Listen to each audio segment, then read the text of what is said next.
ඔන්න මම අද පැන්කේක් හදන්නයි යන්නේ. ඉතින් ඔයගොල්ලෝ දන්නවනේ හදන්න.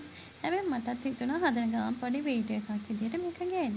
තාම ෂුටි නංගිලා ඕවා හදන්න සමහර අය දන්නේ නැහනේ. ඉතින් මාත් ඔය පැණියම හරියට හදාගන්න දැනගත්තේ ගොඩාක් කල් ගිහින්.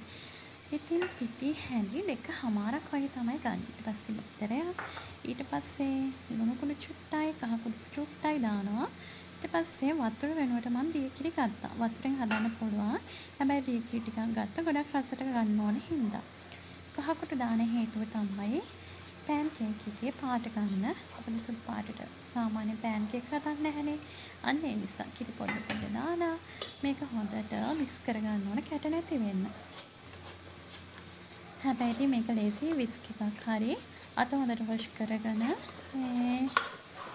අතින් හරි මික්ස් කරා නම් මම මේක හැන්දෙම කරන හේතුව එකක් මේ වෙලේ වික්ස් යන්නේ මං ගාව අනිත් එක බබානේදී ඇහැරුණු ටක් කරයා ගාවට යන්න ඕන නිසා තමයි හැන්දෙන් මේ වැඩේ කරන්නේ.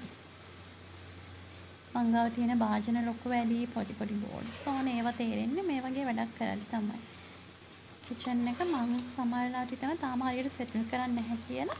මොකද මේ වීඩියෝ වැඩ කරන්නේ ඕන පොඩි භාජන මං ගාව නැහැ. ටිකක් ලොකු ඒවා තමයි තියෙන්නේ. පිටි කැට හොඳට පොඩි කරගන්න ඕනේ. ඊට පස්සේ ඒක පෙරා ගන්න ඕන පෙනේරකින්. හේතුව තමයි පෑන් කේක් එක තැම්බෙද්දී අර සුදු පාටට පිටි කැට ඉතුරු වෙනවා. ඒවා තැම්බෙන්නේ නැහැ. ඒ නිසා තමයි පිටි කැට නැතුව මේ බැටර් එක හදාගන්නේ.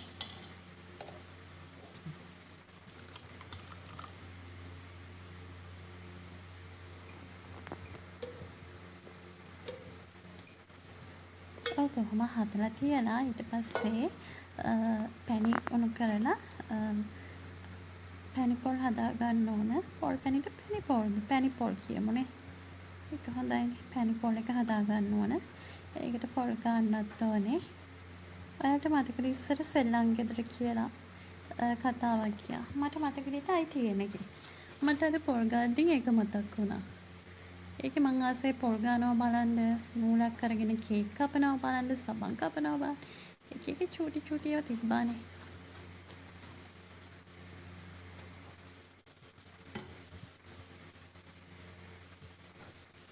දැන් මම කති ගාගත්තේ බය නැතිව බබා නැගිටලා නිසා. නැත්තම් ඌව ගාගෙන හරි අමාරුයි යත් එක වැඩක් කරා. හරි දැන් සීනි ටික දාලා කැරමල් කරගන්නයි හදන්නේ. ඔන්න දැක්කද රතු පාටට ආවේ. මොනවද දැන් මං කරේ? මොකක්ම කරේ නෑ.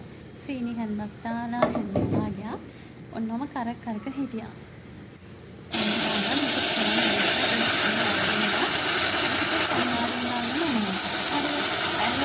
මම වැඩේ චොර කරගෙන තියෙන්නේ. මතක් කරලා නා උණු වතුර දාන්න. තා රස්නෙක. අදට රස්නෙ වෙන්නේ නැහැ. තා රස්නෙක දාන්න. ඊට පස්සේ ටිකක් එහෙම තියන්න දෙන්න. ඊට පස්සේ සීනි ටිකක් ඒකට දාන්න ඕනේ. මම ඒක කරන අතර තමයි මේ පොල් ගන්න. හරිද? ඊට සීනි ටිකක් දාලා හොඳට පැණි උණු කරගෙන ඔන්නම පොල් ටික දාන්න. ඕකට මම ලුණු චුට්ටකුත් දැම්මා. දැම්මයි කියන්න වගේ. එහෙම. එන සාල් චුට්ටකුත් දැම්මා. ඔයාලට ඕන නම් වැනිලා දාගන්නත් පුළුවන් තියෙනවා නම්. තව දෙයක් තමයි බිත්තර නැත්තම් ඔයාලට බැටර් එකට දාගන්න ඔයා බටර් චුට්ටක් හරි පොල් තෙල් චුට්ටක් හරි දාගන්න.